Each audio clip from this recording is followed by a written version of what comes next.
Muito bom dia para você nesta sexta-feira, chegando com as informações do Fluminense, as primeiras notícias do Flu aqui no canal do Lessa. Amanhã já tem jogo do Fluminense de novo, não dá nem tempo da gente respirar. Já sai de uma decisão, vai para jogo do Campeonato Brasileiro.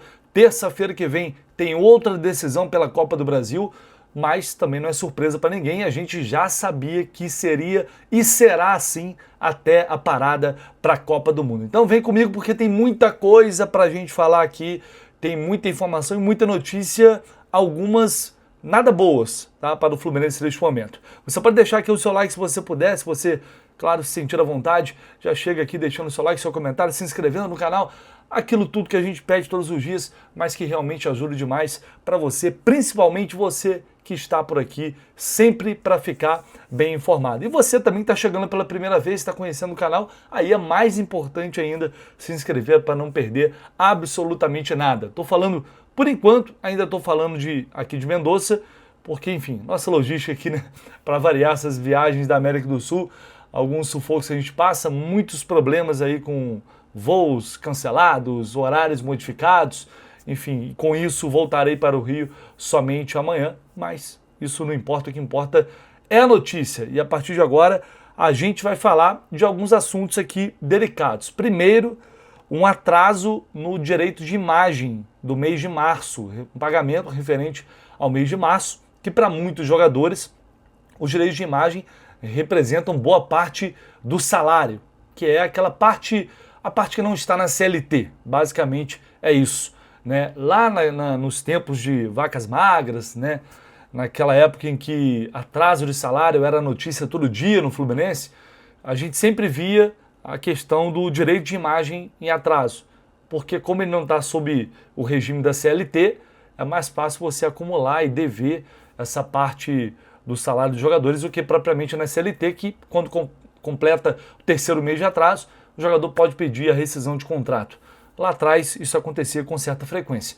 No Fluminense já não acontece há um bom tempo. Eu acho que a gente está falando aí agora 2026. Cara, imagino eu, 4 anos, por aí 4 ou 5 anos, que a gente não tem notícia realmente de atraso de salário, atraso salarial, algo relevante. Esse atraso que foi noticiado pelo jornal Globo, pelo Diogo Dantas. E ela trata de um atraso referente, como eu disse, ao mês de março dos direitos de imagem. E esse valor ele foi quitado antes do jogo contra o Independente de Rivadavia, provavelmente para não piorar a situação, porque esse valor referente a março, ele venceu no final de abril. Então, a gente está agora, hoje é dia 8 de maio, ontem dia 7, dá para dizer que basicamente uma semana aí de atraso, com o clube alegando problemas bancários, de acordo com a informação. Então, não é algo que gera, na minha opinião, pelo menos, uma preocupação grande ao ponto de dizer, tá vendo, por isso é que o time não estava correndo. Não acho que seja isso. Esse atraso me parece ser algo pontual, não é o salário todo e convenhamos, não é na minha opinião pelo menos, eu não vejo um Fluminense totalmente desinteressado no jogo, jogando de sacanagem. Se fosse isso não seria bom, mas talvez fosse mais fácil resolver.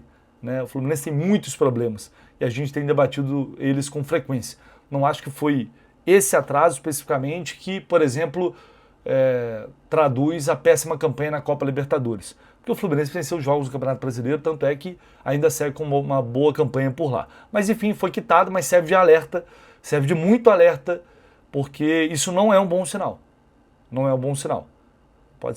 Isso pode apresentar um problema de fluxo de caixa.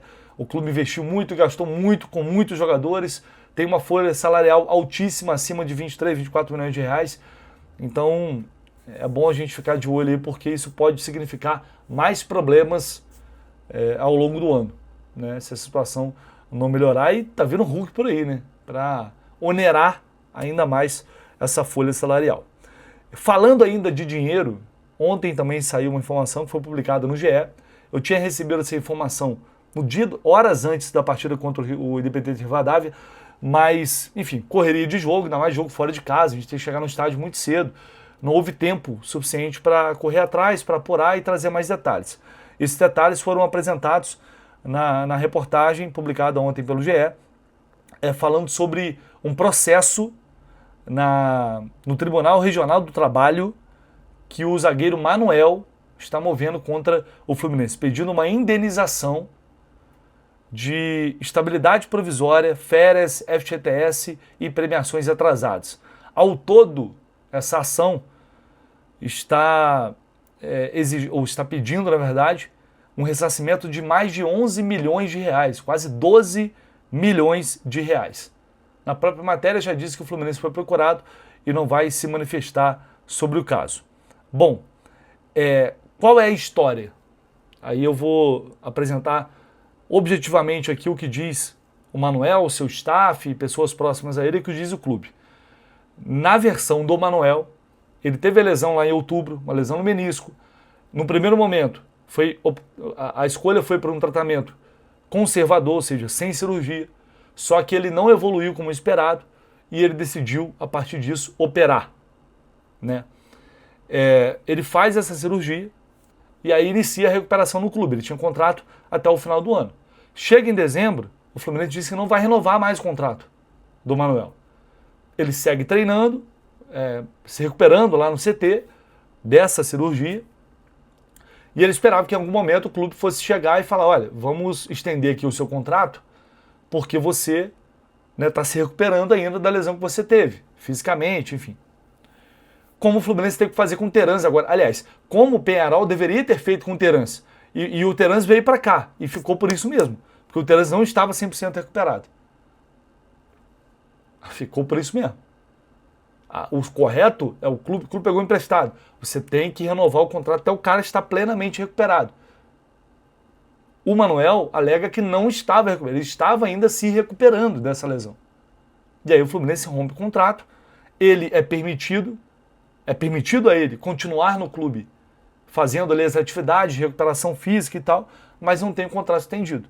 E essa situação incomodou muito o Manuel, e eles entenderam que não se tratava de uma postura correta, inclusive que não condizia muito com, ou não condiz muito com o que ou a postura que essa diretoria do Fluminense costuma adotar. Ele esperou e resolveu entrar com essa ação judicial. Veja bem, não estou fazendo juízo de valor por enquanto, estou trazendo as informações. O que o Fluminense pensa sobre isso? O clube não se manifestou, mas o que eu apurei é que o Fluminense entende que o Manuel já estava recuperado no final de dezembro, início de janeiro, ele já estava recuperado da lesão e o clube cedeu o espaço, o CT, para ele se preparar fisicamente, para se recuperar fisicamente, treinar e tal, fazer essa transição, basicamente. Mas que da lesão ele já estava recuperado. O Fluminense acredita que, obviamente, muitos ali falam em gratidão do Manuel, porque teve aquele caso do doping, que ele acabou sofrendo um processo ali de doping, o clube apoiou, ficou um tempão fora, e o Fluminense se manteve ali, inclusive renovou o contrato do Manuel depois. Pois bem, mas o clube acha que ele não vai conseguir nem perto desse valor que ele está pedindo. Tá? Não é a postura correta na visão do Fluminense, algumas pessoas falam ali até sacanagem, mas enfim, essa é a versão dos dois lados para vocês. Eu, assim, sendo bem objetivo, é por isso que eu falo que jogador passa, o que fica é o clube, o que fica é a torcida. O jogador, no fim das contas, não vai brigar pelo seu. E muitas vezes tem que acontecer certas coisas, porque quando a gente fala isso ou aquilo aqui, a gente ainda leva porrada. No caso do Manuel, isso eu falo de uma forma geral, no caso do Manuel, tem que ser apurado, tem que ser... de fato, a gente tem que buscar detalhes para saber se ele estava recuperado 100% ou não. Se ele não estava, o clube está errado. É uma coisa que não vale, é uma conta que não fecha. Você levar um processo desse, sendo que mais 2 meses de contrato já matava isso. Não fecha essa conta. Então, se o cara não estava plenamente recuperado, o Fluminense estava errado. Isso aí é parada de amador. Isso aí é inadmissível. Agora, se o Manuel estava 100% recuperado, que é a versão do clube, ele cedeu espaço para ele treinar e tal, aí realmente é um golpe baixo. Mas, de novo, estou trazendo a versão dos dois lados, que eu ouvi de cada um, e apresentando aqui para vocês, sem fazer juízo de valor, porque sempre tem um detalhe ou outro que acaba fazendo diferença. E nesse caso, faz toda a diferença, saber se ele estava recuperado ou não. Essas são as versões, e aí se o Fluminense fez isso, pagou para ver e tá aí o resultado. Colocando na tela para vocês aí rapidinho, e o link tá aqui embaixo da Fute Fanatics, porque, cara, olha só, o inverno tá chegando aí daqui a pouco, e olha só essa jaqueta do Fluminense.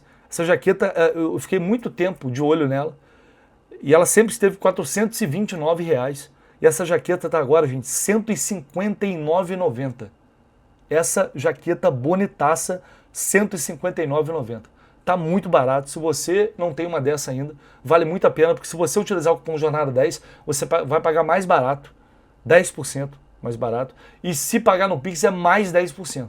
Então melhor do que isso, impossível. Uma jaqueta dessa para você viajar, para você levar aí para qualquer lugar nesse inverno, principalmente para quem mora em lugares mais frios, é um preçaço e tá lá na Fute Fanatics à sua disposição. O link tá aqui embaixo, só você clicar lá e fazer a sua compra.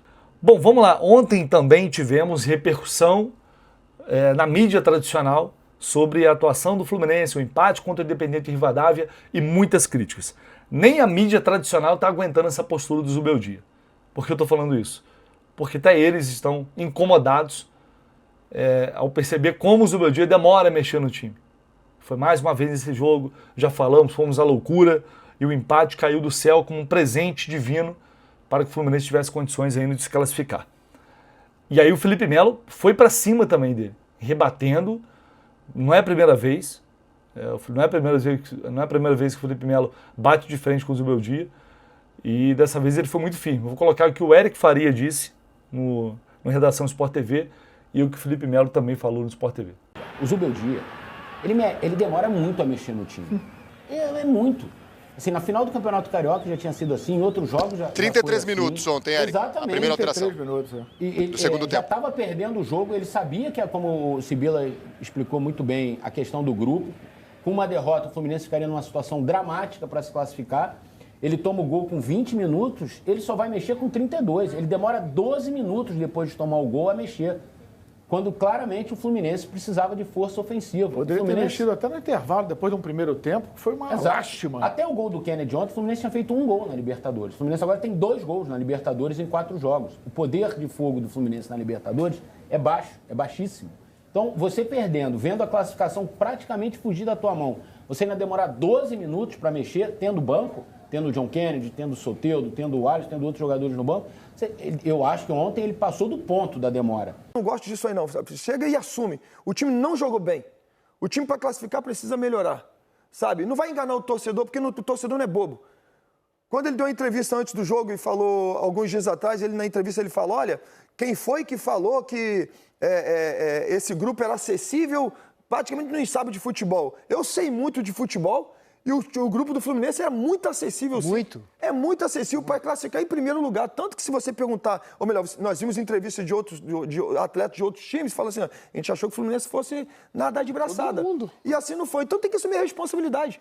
Fala assim, não, o time não está bem, culpa minha, como está bem no Campeonato Brasileiro, então a gente vai fazer, vamos criar situações alternativas para fazer o time brilhar também, assim como está indo bem no Campeonato Brasileiro. Agora, falar que o time foi bem, o time não foi bem, o time foi mal, e eu, de verdade, tenho muita esperança de que o Fluminense vai classificar. Aí eu concordo com ele, quando ele deu entrevista. Na mesma entrevista ele fala, olha, vamos classificar. Eu concordo com ele. E tem que ser esse pensamento, não tem outro pensamento. Porque senão, para mim, é um vexame histórico. Desde a derrota para o Bolívar, ele tem falado em classificação. Nesse caso aí, eu tô muito com o Felipe Melo, tá? Porque é um absurdo, tirar muito o torcedor para idiota, falando que esse grupo não é acessível, e quem fala que é acessível não entende nada de futebol. É querer realmente chamar o torcedor de burro, né? O Zubeldia, como eu falei quando ele disse lá em La Paz, vamos nos classificar, você não tem fé, o Fluminense vai se classificar, ele assumiu um risco. E aquilo poderia ser encarado como um desespero ou coragem. Cada um pensa o que quiser. Mas, para quem acredita que é coragem, ok, só que ele vai ser cobrado por isso, se o Fluminense não passar. As coletivas, as declarações, a postura estão piorando cada vez mais em meio a essa fase ruim, essa fase nebulosa em que ele parece ter perdido a mão. Algumas coisas não estão ajudando e não vão ajudar nesse processo de recuperação. Eu sei um cara que pode ajudar muito ele, que é a volta do Lúcio Acosta. Mas é jogo atrás de jogo agora. E amanhã já tem um jogo chato, encardido, o time do Vitória é enjoado. Mas é isso. A pressão tá grande e não é, porque depois vão dizer, se o influenciador, é o jornalista que cobre Fluminense, é youtuber. Não, é todo mundo. Todo mundo está percebendo o que está acontecendo. Então, ou ele acorda e muda, ou o destino a gente sabe qual vai ser. Beleza? Vou ficando por aqui. Ao longo do dia a gente vai voltando com mais informações e mais notícias. E você pode, como sempre, deixar aqui o seu like e o seu comentário para a gente debater sobre isso e muito mais. Um abraço, tamo junto, valeu!